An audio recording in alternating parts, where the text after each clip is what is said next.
आप रोज सोते हैं, कितनी बार सोए हैं, लेकिन आपको पता है नींद कब आती है और कैसी आती है और क्या है? नहीं, कुछ पता नहीं। हमें सिर्फ इतना पता है कि कब तक हम जागे थे, 12 बजे रात तक जागे थे, फिर नींद कब आई, किस क्षण में आई, कैसे आपके ऊपर छा गई, कैसे आप उसमें डूब गए, इसका आपको कभी पता हुआ है? इसका कोई पता नहीं। जिंदगी भर सोएंगे, 60 साल आदमी जीता है तो 20 साल सोता है। इतनी बड़ी घटना जिसको 20 साल करना पड़ता है, उसका भी हमें कोई परिचय नहीं होता कि हम सोने का अर्थ क्या है, ये सोना क्या है, ये नींद क्या है, क्या घटना घटती है मेरे भीतर? नहीं, लेकिन जो जागने में ही जागा हुआ नहीं है वो नींद में कैसे जागेगा? पहले जागने में जागना पड़ेगा, और जिस दिन आप जाग जाएंगे उस दिन आप बहुत हैरान होंगे। जैसे मैं इस कमरे में बैठा हूं और अंधेरा गिर जाए तो मुझे दिखाई पड़ता है अंधेरा आ रहा है, अंधेरा घना हो गया, अंधेरा पूर्ण हो गया। फिर रोशनी आ जाए तो मुझे दिखाई पड़ता है रोशनी आई, रोशनी घरी हुई, रोशनी भर गई। लेकिन मैं दोनों को जानता हूं। ना तो आप जानते हैं कि कब आप सोए, कैसे नींद का अंधेरा आपके ऊपर गिरा और कैसे आप नींद में डूब गए, ना आप जानते हैं सुबह नींद कैसे हटी, कैसे समाप्त हुई, कैसे विदा हो गई। जिस दिन आप जागरण की घड़ियों में जाग जाएंगे और जागने की क्रियाएं जाग के करने लगेंगे, खाना होश पूर्वक खाएंगे, कपड़े होश पूर्वक पहनेंगे, रास्ते पर होश पूर्वक चलेंगे। महावीर से किसी ने पूछा कि हम क्या करें, तो महावीर ने कहा कि क्या करने की उतनी फिक्र मत करो, जो करते हो उसे होश पूर्वक करो। क्रोध होश पूर्वक करके देखें, लेकिन बहुत कठिनाई होगी, जरा गहरे में है बात। तो फिर एक उपाय करें, एक्टिंग करें किसी दिन क्रोध की, तब आप उसमें आसानी से जाग सकेंगे। आज घर जाके तय करके जाएं कि टूट पड़ना है किसी के ऊपर, बिल्कुल एक्टिंग अकारण, तो आप आसानी से जाग सकेंगे। तय करके जाएं, कोई कारण नहीं है पत्नी का, ऐसे भी कोई कारण नहीं होता, लेकिन तब आप बेहोश होते हैं। तय करके जाएं कि पति का आज कोई कारण नहीं है, अकारण टूट पड़ना है, और पूरी तरह क्रोध करें, तो आप देख पाएंगे क्रोध को। इधर क्रोध चलेगा, इधर भीतर आप देख पाएंगे कि ये क्रोध चल रहा है। और अगर एक्टिंग के क्रोध को भी देख लिया तो दोबारा जो क्रोध होगा वो एक्टिंग हो जाएगा। अगर एक बार हम क्रोध का अभिनय कर सके तो फिर कभी भी क्रोध बिना अभिनय के नहीं होगा, अभिनय ही हो जाएगा। उसके हमसे भीतरी संबंध टूट जाएंगे। तो जो चीजें गहरी हैं उनको एक्टिंग से शुरू करें, जो चीजें गहरी हैं उनको होश पूर्वक अभिनय करें, तो उनमें आप जाग सकेंगे। और अगर जागने के क्षणों में जागना आ जाए तो फिर नींद के क्षणों में जागना आना शुरू हो जाएगा। जिस दिन आप नींद में जाग जाएंगे उस दिन आप अनकॉन्शियस में प्रवेश करेंगे। कृष्ण ने गीता में उसी की बात कही है कि योगी रात भी जब सब सोते हैं तब जागता है। वो दूसरा चरण है। नींद में अगर आप जाग गए तो आप बहुत हैरान हो जाएंगे, इतने हैरान होंगे कि आपकी पूरी जिंदगी बदल जाएगी। अगर आप रात में नींद में जागे हुए सो सके, जो कि एक मिरेकल है, एक बहुत अद्भुत चमत्कारपूर्ण घटना है। जिस दिन आप सोए और जागे एक साथ, भीतर जागे और बाहर सोए रहे, उस दिन सुबह आप इतने ताजे उठेंगे जैसी ताजगी का आपको कभी भी पता नहीं। उस ताजगी का शरीर से कोई संबंध नहीं, उस ताजगी का बहुत गहरे में आत्मा से संबंध हो जाता है। जिस दिन आप जागे हुए सो सकेंगे उस दिन आपके स्वप्न तिरोहित होने लगेंगे, क्योंकि आप स्वप्नों के प्रति जाग जाएंगे। ऐसा नहीं कि बाद में पता चलेगा कि मुझे स्वप्न आया, जब स्वप्न आ रहा है तभी आप जानेंगे कि स्वप्न आ रहा है। जैसा मैंने आपसे कहा कि चेतन मन की क्रियाओं के प्रति जागें तो अचेतन मन में प्रवेश हो जाएगा, फिर अचेतन मन की क्रियाओं के प्रति जागें तो समष्टि अचेतन कलेक्टिव अनकॉन्शियस में प्रवेश हो जाएगा। अचेतन मन की क्रिया है स्वप्न। स्वप्न के प्रति जब जागेंगे तो आप अचानक पाएंगे एक दरवाजा नीचे और खुल गया, वो कलेक्टिव अनकॉन्शियस का दरवाजा है। वो मेरा अचेतन नहीं है, हम सबका अचेतन है। उस समष्टिगत अचेतन की अपनी क्रियाएं हैं जिनको धर्मों ने बड़ा महत्व दिया है, बड़े अनुभव है। उस अचेतन मन के बड़े गहरे अनुभव हैं जिनको जुंग ने आर्कटाइप कहा है, जिसको उसने कहा है धर्म प्रतीक। उस गहरे अचेतन में, कहें समष्टि अचेतन में ही दुनिया की सारी माइथोलॉजी पैदा हुई। सृष्टि का जन्म, प्रलय की संभावना, परमात्मा के रूप, रंग, आकार, नाद, वे सब उसी में पैदा हुए, वे उसकी क्रियाएं। तो जो व्यक्ति स्वप्न में जाग जाएगा वो समष्टिगत अचेतन में प्रवेश करेगा। और समष्टिगत अचेतन की अपनी क्रियाएं हैं। जिनको लोग धार्मिक अनुभव कहते हैं, वे भी धार्मिक अनुभव नहीं है, वे भी मानसिक अनुभव हैं समष्टिगत अचेतन के। रंगों के विस्तार, प्रकाशों का उद्भव, अभूतपूर्व सुगंधें, अभूतपूर्व ध्वनियां, वे सब वहां पैदा होंगी। सृष्टि के जन्म और मरण को भी वहां देखा जा सकता है। उस क्षण को भी देखा जा सकता है जब पृथ्वी पैदा हुई, और उस क्षण को भी देखा जा सकता है जब पृथ्वी अस्त हो जाएगी। वहीं से दुनिया की सारी मिथ ऑफ क्रिएशन पैदा हुई। इसलिए बड़े मजे की बात है कि दुनिया की सृष्टि के जितने भी सिद्धांत पैदा हुए वे सब समान हैं, एक से। चाहे ईसाई हो, चाहे मुसलमान हो, चाहे हिंदू हो, इससे बहुत फर्क नहीं पड़ा। शब्दों के फर्क पड़े। उसी क्षण में, उस चेतना की उस अवस्था में ही बहुत सी बातें जानी गई जो सारी दुनिया में समान है। जैसे सारी दुनिया में एक ख्याल है कि कभी कोई एक महाप्रलय आया। ईसाइयों को भी ख्याल है कि कभी कोई एक महाप्रलय आया, हिंदुओं को भी ख्याल है कि कभी कोई एक महाप्रलय हुआ। सारे जगत के आदिवासियों के पास भी जो कथाएं हैं उनको भी ख्याल है कभी कोई महाप्रलय हुआ। और बड़े मजे की बात है कि इन सब के बीच कोई कम्युनिकेशन नहीं रहा, इनके बीच कोई संवाद नहीं रहा। ये संवाद तो अभी पैदा हुआ है, लेकिन इनकी कथाएं तो हजारों लाखों साल पुरानी हैं। जब ये एक दूसरे से बिल्कुल असंबंधित थे तब भी इनकी कथाएं एक हैं। क्या मामला है? एक ही मामला है। इनका जो कलेक्टिव अनकॉन्शियस है वो एक है, हम सबका। इसलिए बहुत गहरे में हम सब एक हैं। इसलिए जो चीजें बहुत गहरे से संबंधित है उसमें बहुत फर्क नहीं पड़ता। जैसे नृत्य कलेक्टिव अनकॉन्शियस से पैदा होता है, इसलिए नृत्य को समझने के लिए एक दूसरे की भाषा जाननी जरूरी नहीं है। एक अंग्रेज नाचता हो तो एक चीनी समझ सकता है, अंग्रेजी समझना जरूरी नहीं है। एक हिंदू नाचता हो तो मुसलमान समझ सकता है। चित्र पेंटिंग के लिए कोई जरूरत नहीं है किसी की भाषा समझने की। पिकासो की पेंटिंग जो आदमी फ्रेंच नहीं जानता वो समझ सकता है, कोई जरूरत नहीं है, क्योंकि ये सब के सब हमारे कलेक्टिव अनकॉन्शियस से पैदा होने वाली चीजें हैं। ये हम सब जानते ही हैं। इसके लिए एक दूसरे की भाषा, एक दूसरे की सभ्यता, एक दूसरे की संस्कृति, एक दूसरे के सिद्धांतों से परिचित होने की कोई जरूरत नहीं। इसलिए दुनिया के सारे धर्मों के जो प्रतीक हैं वो सब समान है। कई बार तो इतनी हैरानी की समानता है कि कहना मुश्किल है। जैसे ओम की ध्वनि है, वो कलेक्टिव अनकॉन्शियस से पैदा होती, इसलिए ओम की ध्वनि सारी दुनिया के धर्मों में है।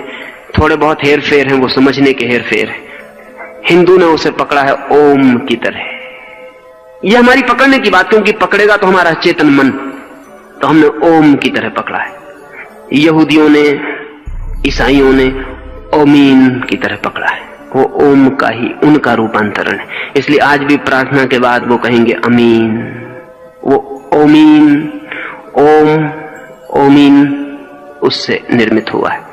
अंग्रेजी के शब्द हैं ओमनीसाइंट, ओमनी प्रेजेंट, वो सब ओम से बने हुए, लेकिन वो निकले हैं बहुत गहरे से। वो संस्कृत से नहीं गए, जैसा कि संस्कृत के ज्ञाताओं को ख्याल होता है कि दुनिया की सारी भाषाएं संस्कृत से पैदा हो गई। ऐसा नहीं है।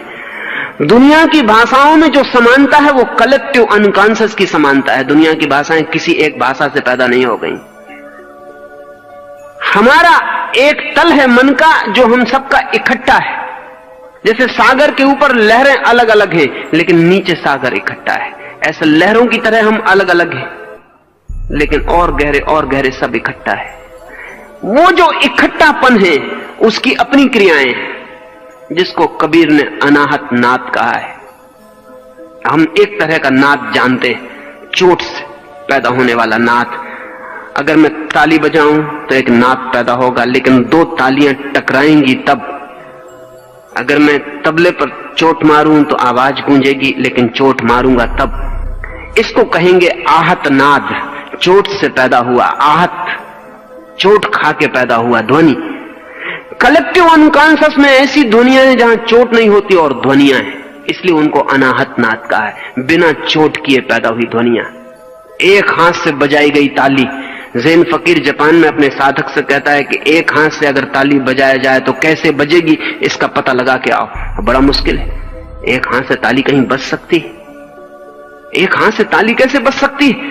कभी वो टेबल पे बजाता है, कभी दीवार पे बजाता है, और गुरु को आके कहता है कि मैंने बजाई एक हाथ की ताली, और दीवार पे बजा के बताता है। गुरु कहता है दीवार दूसरा हाथ बन गई, नहीं चलेगा। एक हाथ की ताली बजाई जा सकती है, कैसे उसका पता लगा के आओ। वो तब तक पता नहीं लग सकता जब तक कि वो अनाहत नाद में ना उतर जाए। वो उसी में उतारने के लिए कह रहा है कि एक हाथ की ताली कैसे बजती है, इसको खोजो।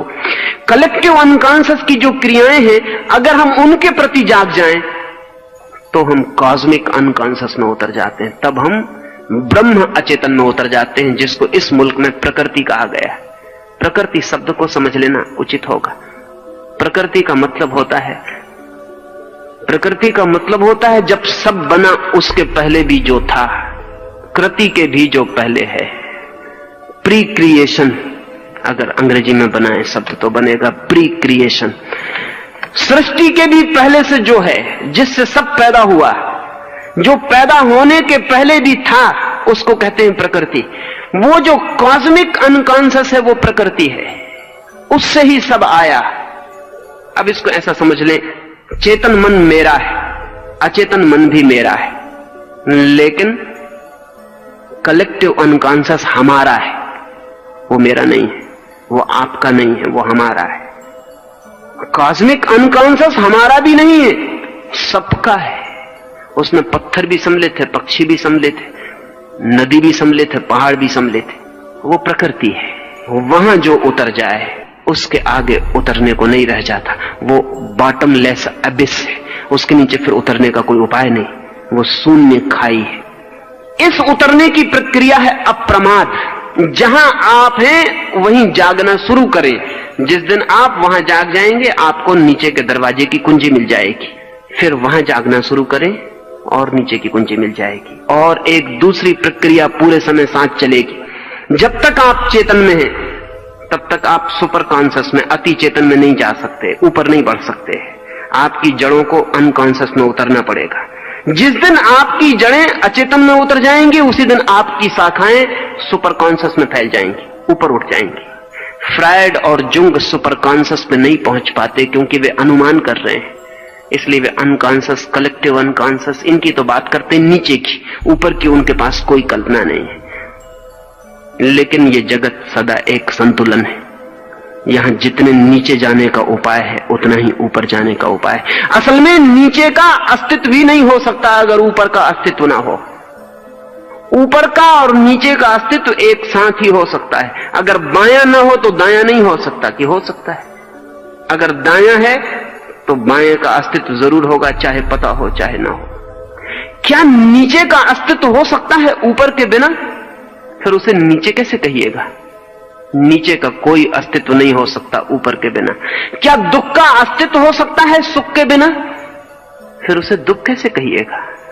दुख का कोई अस्तित्व नहीं हो सकता सुख के बिना। जिंदगी सदा ही दोहरी है, जितना नीचे है उतना ऊपर है। जो जो नीचे है वही वही ऊपर भी है।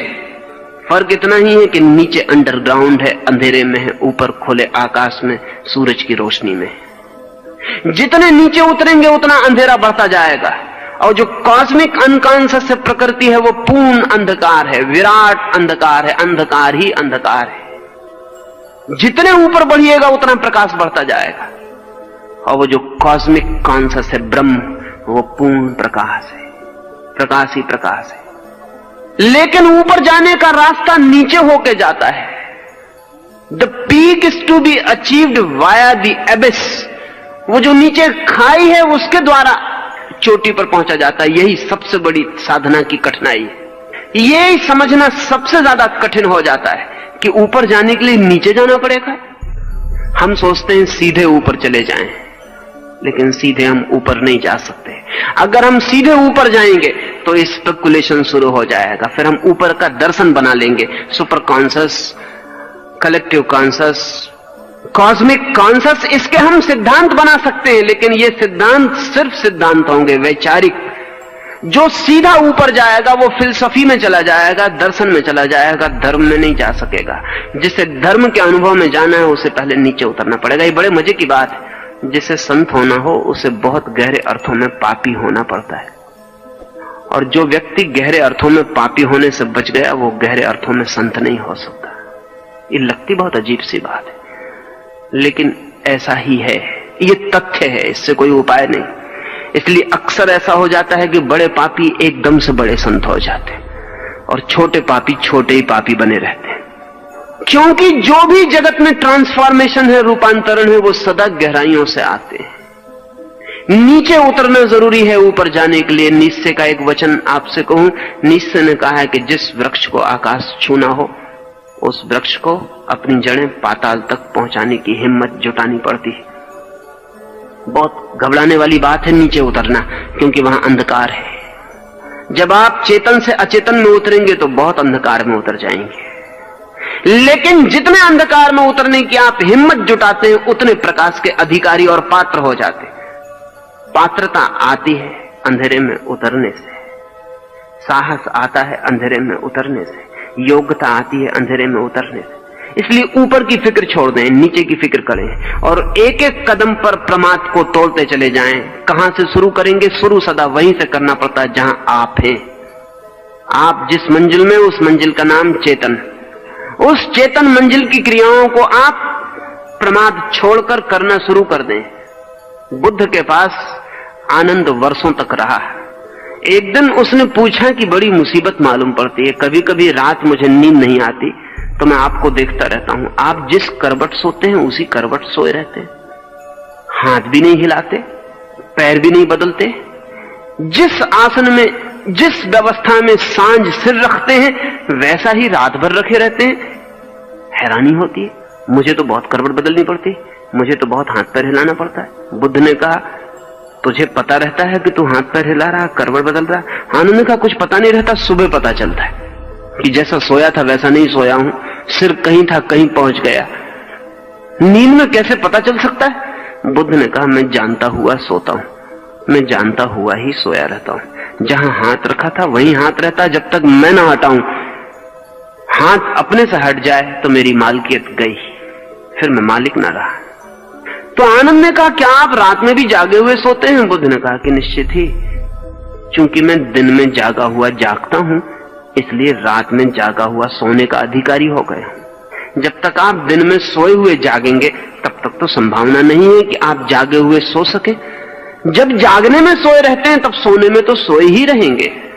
जागने में जागना शुरू करना पड़ेगा, वहीं से प्रमाद तोड़ें। महावीर अपने भिक्षुओं को निरंतर कहते थे विवेक से उठो, विवेक से चलो, विवेक से बैठो।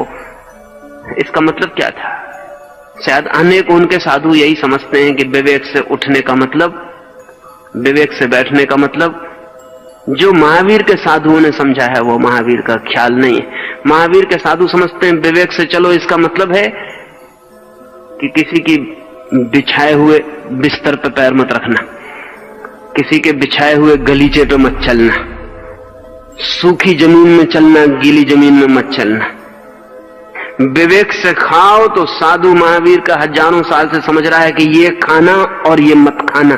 विवेक का मतलब लोगों ने समझा है डिस्क्रिमिनेशन, विवेक का ये मतलब नहीं है महावीर का। महावीर का विवेक से मतलब है होश, महावीर का विवेक से मतलब है अवेयरनेस, डिस्क्रिमिनेशन नहीं। क्योंकि जहां अवेयरनेस है वहां तो डिस्क्रिमिनेशन अपने आप आ जाता है छाया की तरह, लेकिन जहां डिस्क्रिमिनेशन है वहां अवेयरनेस नहीं आने की जरूरत है, कोई जरूरत नहीं। महावीर कहते हैं विवेक से चलो, उसका मतलब है जानते हुए चलो, होश से चलो कि तुम चल रहे हो। अब इस होश में ये सब आ जाएगा, जो गलत है वो नहीं होगा, क्योंकि होश पूर्वक किसी ने कभी कोई गलत काम नहीं किया, कर नहीं सकता। होश पूर्वक जो भी किया जाता है वो सदा ठीक है। होश पूर्वक पुण्य ही किया जा सकता है, होश पूर्वक पाप नहीं किया जा सकता। इसलिए महावीर जब कहते हैं होश पूर्वक खाओ तो उसका मतलब ये नहीं कि ये खाओ और ये मत खाओ, उसका मतलब है होश पूर्वक खाओ, खाने की क्रिया होश पूर्वक हो। उसमें ये तो आ ही जाता है कि क्या छोड़ो क्या न छोड़ो, वो छूट ही जाएगा। उसे छोड़ने के लिए अलग से नियम, अलग से व्यवस्था बनाने की जरूरत नहीं है। और जो आदमी अलग से नियम बनाता है वो बता रहा है कि उसका होश अभी नहीं जगा। मैं जाके कसम खाता हूं मंदिर में कि मैं दरवाजे से ही निकलूंगा, कभी दीवार से नहीं निकलूंगा। तो लोग कहेंगे आप अंधे तो नहीं हैं, क्योंकि ये कसम सिर्फ अंधे ही खा सकते हैं। और ध्यान रहे, अंधा कितनी ही कसम खाए कभी न कभी दीवार से टकराएगा ही। अंधे के बस के बाहर है कसम को पूरा करना। और आंख वाला आदमी कभी कसम नहीं खाता कि मैं दरवाजे से निकलूंगा, दीवार से ना निकलूंगा। आंख वाला आदमी दरवाजे से निकलता है और दीवार से नहीं निकलता है, क्योंकि आंख होने का मतलब यह है कि वो बताती है कि दीवार से सिर्फ फूट जाएगा और दरवाजे से रास्ता है, दीवार से रास्ता नहीं है। जो विवेक से जीता है वो गलत को नहीं करता, गलत को नहीं करने की कसम कभी नहीं खाता। और जो आदमी गलत को ना करने की कसम खाता हो, जान लेना कि उसे अभी विवेक का कोई पता नहीं चला, वो अंधा आदमी। व्रत सिर्फ अंधे लेते हैं, आंख वाले लोग व्रत नहीं लेते। आंख वाले लोग जिस ढंग से जीते हैं वो व्रत है, व्रत लिया नहीं जाता। लेकिन हम सब मंदिरों में व्रत ले रहे हैं, हम कस्में खा रहे हैं कि मैं 1 साल ऐसा करूंगा, ऐसा नहीं खाऊंगा, ऐसा नहीं पीऊंगा।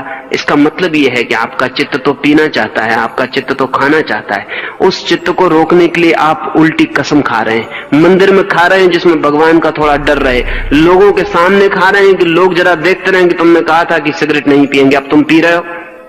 साधु के सामने कसम खा रहे हैं कि जरा भय रहे कि साधु को वचन दिया है तो पूरा करें। लेकिन एक बात पक्की है कि सिगरेट पीने की इच्छा भीतर मौजूद है, वो आदमी होश में नहीं है, इसलिए वो कसम खा रहा है। कसम किसके खिलाफ खाई जाती है? अपने खिलाफ। और अपने खिलाफ खाई गई कसमों को पालना बहुत मुश्किल है, और अगर पाल भी ली जाए तो उनसे कोई हित नहीं है, सिर्फ डेडनिंग, सिर्फ व्यक्तित्व की संवेदना छीन होती है और कुछ भी नहीं होता। नहीं, महावीर जब कहते हैं विवेक से चलो तो उसका मतलब है चलने की क्रिया होश पूर्वक हो, अप्रमादी हो, प्रमाद में ना हो, मूर्छित ना हो। पैर उठे तो जानो कि उठा, जमीन पे गिरे तो जानो कि गिरा, सिर घूमे तो जानो कि घूमा, बैठ रहे हो तो जानो कि बैठ रहे हो। कोई भी क्रिया बेहोशी में ना हो जाए। इसलिए महावीर से जब किसी ने पूछा कि आप साधु किसको कहते हैं, तो महावीर ने ये नहीं कहा कि जो मुंह पे पट्टी बांधता उसको मैं साधु कहता हूं। अगर महावीर ऐसा कहते तो 2 कौड़ी के आदमी हो जाते। मुंह पट्टी की जितनी कीमत है उतनी ही कीमत होती। महावीर ने ऐसा नहीं कहा कि जो नंगा रहता है उसको मैं साधु कहता हूं। अगर वो ऐसा कहते तो बड़े नासमझ सिद्ध होते, और जो जानने वाले थे वो अनंत समय तक उन पे हंसते। नहीं, महावीर ने जो जवाब दिया बहुत अद्भुत था। महावीर ने कहा जो जागा हुआ है उसे मैं साधु कहता हूं। असुप्ता मुनि, जो सोया हुआ नहीं है उसे मैं मुनि कहता हूं। बड़ी अद्भुत परिभाषा महावीर ने दी। जो सोया हुआ नहीं, असुप्ता मुनि, नहीं सोया है जो, उसे मैं साधु कहता हूं। पूछने वाले ने पूछा आप असाधु किसे कहते? महावीर को कहना चाहिए था जो शराब पीता है, लेकिन ऐसा लगता है कि महावीर का शराब खानों से कोई संबंध नहीं था। जिनका शराब खानों से संबंध होता है वो यही समझाए चले जाते हैं कि जो शराब नहीं पीता, मांस नहीं खाता। महावीर का दिखता है किसी बूचर खाने से कोई संबंध नहीं था। जिनका होता है वो यही समझाए चले जाते हैं कि जो मांस नहीं खाता वो साधु, सिगरेट नहीं पीता वो साधु, ये करता है ये नहीं करता। महावीर ने कहा सुप्ता अमुनि, जो सोया हुआ जीता है वो असाधु है। बड़ी हिम्मत की, बड़ी गहरी, बड़ी समझ की बात है। सिर्फ एक छोटे से सूत्र पर सब कुछ निर्भर होता है। आप जाग कर जी रहे हैं या सोकर जी रहे हैं। अगर आप जाग के जी रहे हैं आपकी जिंदगी में साधुता उतर आएगी। अगर आप सो के जी रहे हैं आपकी जिंदगी में असाधुता के सिवाय और कुछ भी नहीं हो सकता। आप सोए सोए भी साधु बन सकते हैं, वो बना हुआ साधु होगा, और बने हुए साधु असाधुओं से भी बदतर हालत में हो जाते, क्योंकि उनको ये भ्रम पैदा हो जाता है कि वो साधु है। और जब असाधु को ये भ्रम पैदा हो जाए कि वो साधु है, तो अब जन्म जन्म लग जाएंगे इस भ्रम से छूटने में।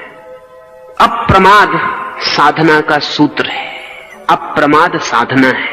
4 दिन जो बात मैंने आपसे की, अहिंसा वो परिणाम है, हिंसा स्थिति है, अपरिग्रह वो परिणाम है, परिग्रह स्थिति है, अचौर्य वो परिणाम है, चौर्य चोरी स्थिति है, अकाम वो परिणाम है, काम वासना कामना स्थिति है। इस स्थिति को परिणाम तक बदलने के बीच जो सूत्र है वो है अप्रमाद, अवेयरनेस, रिमेम्बरिंग, स्मरण। प्रत्येक क्रिया स्मरण पूर्वक हो और प्रत्येक क्रिया होश पूर्वक हो, और एक भी क्रिया ऐसी ना हो जो कि बेहोशी में हो रही, तो बस आपकी धर्म यात्रा शुरू हो जाती, आप नीचे उतरने लगेंगे।